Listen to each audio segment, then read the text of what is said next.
நண்பர்கள் அனைவருக்கும் வணக்கம். இது கை கொடுக்கும் கை யூடியூப் சேனல். நண்பர்கள், இந்த சேனலில் மாற்றுத்திறனாளி சந்திக்கக்கூடிய பல்வேறு பிரச்சனைகள், பல்வேறு தகவல்களை பற்றி தொடர்ந்து பேசியிருக்கோம். அந்த நிலையில் இன்னைக்கு என்ன பேச போறோம்னா, ரேஷன் கடைகளில் பொருட்கள் வழங்குவதற்கு புதிய நடைமுறையை தமிழக அரசு அறிமுகப்படுத்தியுள்ளது. அது என்ன நடைமுறை என்பதை பற்றி தான் இன்னைக்கு நம்ம பார்க்க போறோம். வாங்க வீடியோக்குள்ள போகலாம்.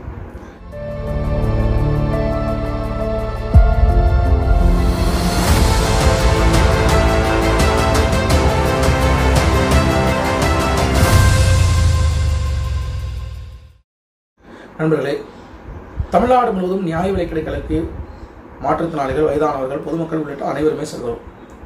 அங்குதான் நியாயமான விலையில் பொருட்கள் கிடைக்கிறது என்பதற்காகவும் பல்வேறு காரணங்களுக்காகவும் நாம் அங்கே சென்று பொருட்களை வாங்குகிறோம்.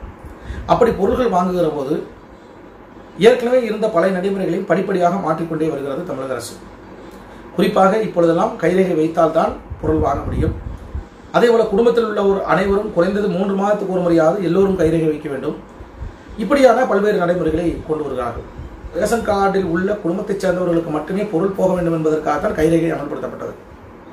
என்னதான் அமல்படுத்தினாலும் பொருட்களுடைய அளவு என்பது தொடர்ச்சியாக குறைந்து கொண்டே வந்தது. 35 கிலோ அரிசி வாங்கினா 32 கிலோ 30 கிலோ இருக்கிறது. இது மாதிரியான எடை குறைப்பு என்பது தொடர்ச்சியாக நடந்து வந்தது. இப்படிப்பட்ட சூழ்நிலையில் தமிழக அரசு தமிழ்நாடு முழுவதும் சில ரேஷன் கடைகள் மட்டும் பரிச்சார்த்தமான முறையில் ஒரு நடைமுறையை புகுத்தியிருக்கிறார்கள். அது என்ன நடைமுறை என்றால், இதற்கு முன்னால் நாம் என்ன செய்வோம்? ரேஷன் கார்டை கொடுப்போம், கைரேகை வைப்போம், பொருளுக்கு உண்டான காசை கொடுத்துட்டு இந்த பக்கம் பில் போடுறது ஒருத்தர், பொருள் போடுறவர் இன்னொருத்தர் இருப்பார். அப்போ அவர்கிட்ட போய் கொடுத்துட்டு நம்ம இந்த பக்கம் வந்துடுவோம். வந்த உடனே என்ன எத்தனை கிலோ அரிசி எவ்வளோ இல்லைங்கிறத அந்த பில் போடுறவர் இவர்கிட்ட சொல்லிடுவார். சொன்னதுக்கப்புறம் என்னாகும்? நாம் பொருளை ஒவ்வொன்றா வாங்குவோம். அரிசி 35 கிலோ வாங்கி வச்சுருவோம், அப்புறம் ஜீனி வாங்குவோம், அப்புறம் துவரம்பருப்பு வாங்குவோம், அப்புறம் ஆயில் வாங்குவோம். இப்படி எல்லாமே ஒன்றா வாங்கி மொத்தமாக வச்சுருவோம். அது பாட்டுக்கு ஒன்றா வந்துக்கிட்டே இருக்கும். இதுக்கடையில் என்ன செய்வார் ரேஷன் கடைக்காரர்? அடுத்தவங்களுக்கு பில்லை போட்டுருவார். அப்போ இவர் வாங்கிட்டு போனோன்னே அவர் பொருளை வாங்கிட்டு இப்படி போவார். இப்படிப்பட்ட நடைமுறை தான் இவ்வளோ நாளமாக இருந்துச்சு. ஆனால் இப்போ என்ன பண்ணிட்டாங்க அப்படின்னா, அந்த கைரேகை வைக்கிற அந்த மிஷின் இருக்குது பார்த்தீங்களா, அந்த கார்டை இப்படி வச்சு காமிப்பாங்க பார்த்தீங்களா, காமிச்சிட்டு அந்த பார்கோடை காமிச்சிட்டு கைரேகை வைப்பீங்க பார்த்தீங்களா, அந்த மிஷினையும் இந்த தராசையும் ரெண்டையும் இணைத்து விட்டார்கள். ரெண்டையும் மெர்ஜ் பண்ணிட்டாங்க. மெர்ஜ் பண்ணதுனால என்ன ஆகுது அப்படின்னா, நீங்கள் ஒரு கார்டை கொண்டு போய் பொருள் வாங்கணும்னு சொன்னீங்கன்னு வச்சுங்களேன், அந்த பொருளை அப்படி பார்கோடை அப்படி காமிச்ச உடனே உங்களுடைய டீட்டெயில்ஸ் அதில் வந்துடும். அப்புறம் நீங்கள் கைரேகை வைப்பீங்க. கைரேகை வச்ச உடனே உங்கள்கிட்ட பொருள் என்ன பொருள் வேணும்னு கேட்பார். உதாரணத்துக்கு அரிசி ஒரு 20 கிலோ வேணும் அப்படின்னு நீங்கள் சொல்கிறீங்கன்னா, அரிசி 20 கிலோன்னு டைப் பண்ணுவார். டைப் பண்ண உடனேயே என்ன பண்ணிடணும்? நீங்கள் இந்த பக்கம் வந்துடணும். அவர் டைப் பண்ண உடனே மிஷின் பொருள் போடுறாரு அவர்கிட்ட வந்துடணும். அந்த மிஷினில் ஆட்டோமேட்டிக்காக 20 கிலோன்னு காமிக்கும். இவர் இங்கே 20 கிலோன்னு அடித்த உடனே அந்த மிஷினில் 20 கிலோன்னு காமிக்கும். அப்போ 20 கிலோக்கு உண்டான அரிசியை போட்டு அவர் உங்கள் பையில் போடுவார். அந்த 20 கிலோவில் 10 கிராம் குறைஞ்சாலும் சரி, 10 கிராம் கூடினாலும் சரி, என்னாகும்? அவர் அடுத்தவங்களுக்கு பில்லு போட முடியாது. அப்படியே அது ஹேங் ஆகி அப்படி நிற்கும். இவர் 20 கிலோ போட்டோடனே அவர் ஓகேன்னு பட்டன் அமுக்குவார். ஓகேன்னு பட்டன் அமுக்கின உடனே மீண்டும் என்ன கேட்பாரு? உனக்கு என்ன வேணும்? அரிசி ஜீனி வேணும்பா. அப்போ ஜீனி 2 கிலோன்னு அவர் அந்த மிஷினில், அதாவது கைரேகை வைக்கிற பெட்டியில் ஜீனி 2 கிலோன்னு அடிப்பார். அடித்த உடனே மீண்டும் இங்கே தராசில் ஆட்டோமேட்டிக்காக 2 கிலோன்னு காமிக்கும். அப்போ 2 கிலோ ஜீனியே இவர் போடணும்.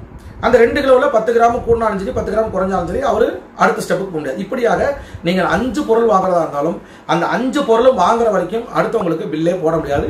தராசையும் அந்த எடை மிஷினையும் இணைத்து விட்டார்கள். இதனால பார்த்தீங்கன்னா, நம்மளை போன்ற மாற்றுத்திறனாளி உள்ளிட்ட ஏழ்மை நிலையில் கூடிய எல்லாருக்குமே ரேஷன் கடையில் கூடிய பொருள் தான் ரொம்ப முக்கியமானது. அப்படிங்கிற அடிப்பில் எடை முழுமையாக நமக்கு கிடைப்பதற்கான வாய்ப்பு என்பது இருக்கு அப்படிங்கிறத நம்ம புரிஞ்சுக்கலாம். இது ஒரு வகையில் நமக்கு ஒரு சாதகமான அம்சமாக இருந்தாலும் சில பாதகமான அம்சங்களும் இருக்கு. என்ன அப்படின்னா, சில நேரங்களில் 2 முறை 3 முறை கைரேகை வைக்க வேண்டியிருக்கும். குறிப்பாக ஏஏஒய் கார்டாக இருக்குன்னு வச்சுங்களேன். ஏஏஒய் கார்டாக இருந்தால் 35 கிலோ அரிசி, அப்போ 20 கிலோ அரிசிக்கு ஒரு முறையும் 15 கிலோ அரிசிக்கு ஒரு முறையுமாக 2 முறை வைக்கணும் அப்படிங்கிறது நடைமுறை இருக்கு. அது மட்டும் இல்லாமல் பார்த்தீங்கன்னா, கைரேகை வைக்கிறது இப்போ எல்லாருக்கும் கைரேகை தெளிவாக விழுந்துருச்சு அப்படின்னா வச்ச உடனே டக்குன்னு வந்துட்டா பிரச்சனை கிடையாது. அப்போ கொஞ்சம் காலதாமதம் ஆகுதுன்னு வச்சுங்க. அப்போ அந்த கைரேகை வைக்கிற வரைக்கும், நம்ம கைரேகை விழுகிற வரைக்கும் அங்கேயே இருக்கணும். அதே மாதிரி எல்லா பொருளும் வாங்கிட்டு போகிற வரைக்கும் அடுத்த கஸ்டமர் கிட்டத்தட்ட நான் இதை ஃபுல்லாகவே வீடியோ எடுத்திருக்கேன், அதை நீங்கள் பார்த்துருப்பீங்க. இது எல்லாமே இந்த நடைமுறை பூராமே பார்த்தீங்கன்னா, ஒரு நபர் பொருளை வாங்கிட்டு போகிறதுக்கு 10 நிமிஷத்துக்கு குறைவு இல்லாமல் ஆகுது. அதுக்கப்புறம் தான் அடுத்தவருக்கு பொருள் போட முடியுது. அப்போ இது ஒரு பக்கம் ப்ளஸ் என்னன்னா, சரியான பொருட்கள் சரியான இடையில நமக்கு கிடைச்சதுங்கிறது ஒன்று. இன்னொரு பக்கம் காலதாமதம், மிகப்பெரிய காலதாமதம் என்பது ஏற்படுது. 10 நிமிஷத்துக்கு இல்லாமல் அந்த பொருள்கள் எல்லாத்தையும் நீங்கள் வாங்க முடியாது. ஒரு பொருள் வாங்கினீங்கன்னா 5 நிமிஷத்தில் முடிஞ்சிடும். இதே 2 பொருள் 3 பொருள் பருப்பு எண்ணெய் அது இதுன்னு தொடர்ச்சியாக வாங்கினீங்கன்னா அதெல்லாம் கொடுக்கறதுக்கு காலதாமதம் ஆகுது அப்படிங்கிறது ஒன்று. இது ஒரு பக்கம் நம்ம சைடு பார்த்தோம்னா, இன்னொரு பக்கம் பார்த்தீங்கன்னா ரேஷன் கடை ஊழியர்களுக்கு மிகப்பெரிய அளவில் பாதிப்பையும் ஏற்படுத்துது. எந்த வகையினா, எல்லா அரிசி மூட்டைகள்லையுமே வந்து பார்த்தீங்கன்னா 50 கிலோ அரிசி வர்றதில்லை. ஒரு அரிசி மூட்டைக்கு 50 கிலோ அப்படின்னா 47, 48 இப்படி தான் வருது. அப்போ இந்த வரக்கூடிய இடைகளில் நம்ம ஏற்கனவே இந்த நடைமுறை எப்படி பார்த்தீங்கன்னா, ஒருத்தட்ட 1 கிலோ 2 கிலோன்னு பிடிச்சி நாங்கள் கணக்கு பண்ணி போட்டுட்டு இருந்தோம். இப்போ வரக்கூடிய அரிசி மூட்டையிலே 47 கிலோ 48 கிலோ வருகிற போது நாங்கள் எப்படி 50 கிலோ எடை துல்லியமாக நாங்கள் போட முடியும்? இது எங்களை மிகப்பெரிய அளவில் பாதிக்குது அப்படிங்கிறாங்க. அப்போ இதையும் மனசில் கொள்ளணும். இது மட்டும் இல்லாமல் மூட்டை கொண்டு வந்து இறக்கி வைப்பாங்க பார்த்தீங்களா, குடோன்லேருந்து எடுத்துகிட்டு வந்து இந்த ரேஷன் கடைக்கு மூட்டைகளை இறக்கி வைப்பாங்க. மூட்டைகளை இறக்கி வைக்கிறவங்களுக்கு ரேஷன் கடை ஊழியர்கள் அவங்களால முடிஞ்ச ஒரு சிறு தொகையை அவங்களுக்கு கொடுப்பாங்க. இப்போ அந்த தொகையும் அவங்களுக்கு கொடுக்க முடியாது. ரேஷன் கடை ஊழியர்களுக்கு சம்பளத்தை தவிர வேறு எந்த வருமானமும் இல்லாத சூழ்நிலை இருக்குது அப்படிங்கிற மாதிரி அவங்க புலம்புறாங்க. அவங்களுக்கு சம்பளம் மட்டும்தான் கொடுக்கணும் அப்படிங்கிறதுல எந்த விதமான மாற்று கருத்தும் இல்லை. ஆனால் இதையெல்லாம் ஒரு பக்கம் ப்ளஸ் எங்களுக்கு ப்ளஸ்ஸாக இருந்தாலும், இன்னொரு பக்கம் அவர்களுக்கும் ஊழியர்களுக்கும் பாதிப்பு இல்லாத வகையிலே 50 கிலோ என்பதை சரியாக கொடுக்கணும். இல்லைன்னா இன்னொரு வகையில் செய்யலாம். ஏற்கனவே தமிழ்நாடு அரசு தொடர்ந்து சொல்லிட்டு இருந்தாங்க, இனிமேல் நாங்கள் பேக்கிங் பண்ணி கொடுக்க போகிறோம். எப்படி எண்ணெயை வந்து பேக்கிங் பண்ணி கொடுக்குறோமோ அது மாதிரி வந்து இனிமேல் கொண்டு அரிசி 30 கிலோ 25 கிலோ 15 கிலோன்னு சொல்லி பேக் பண்ணி அங்கே வந்துடும்.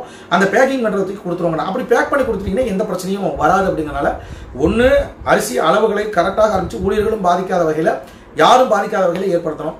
இல்லை அப்படின்னா கண்டிப்பாக வந்து பேக்கிங் சிஸ்டத்தை கொண்டு வரணும். இது மாதிரியான சிஸ்டம் கொண்டு வந்தீங்கன்னா கொஞ்சம் சரியாக இருக்கும் அப்படிங்கிறது தான் உங்களுக்கான தகவல். என்ன மாற்றுத்திறனாளி நண்பர்களே, இது ஒரு புதிய தகவலாக இருக்கும். நான் எனக்கு எந்த தகவல் தெரிஞ்சாலும் அந்த தகவலை உங்களுக்கு தெரியப்படுத்த வேண்டிய வாய்ப்பில்லை. இந்த தகவலை தெரிவிச்சிருக்கேன். இந்த காணொலி உங்களுக்கு பிடிச்சிருக்க நம்பரை இந்த காணொலி பற்றிய விமர்சனங்களை கமெண்ட்ஸ் கொடுங்க. மறக்காம சேனலை சப்ஸ்கிரைப் பண்ணுங்கள், லைக் பண்ணுங்கள், ஷேர் பண்ணுங்கள். நன்றி, வணக்கம்.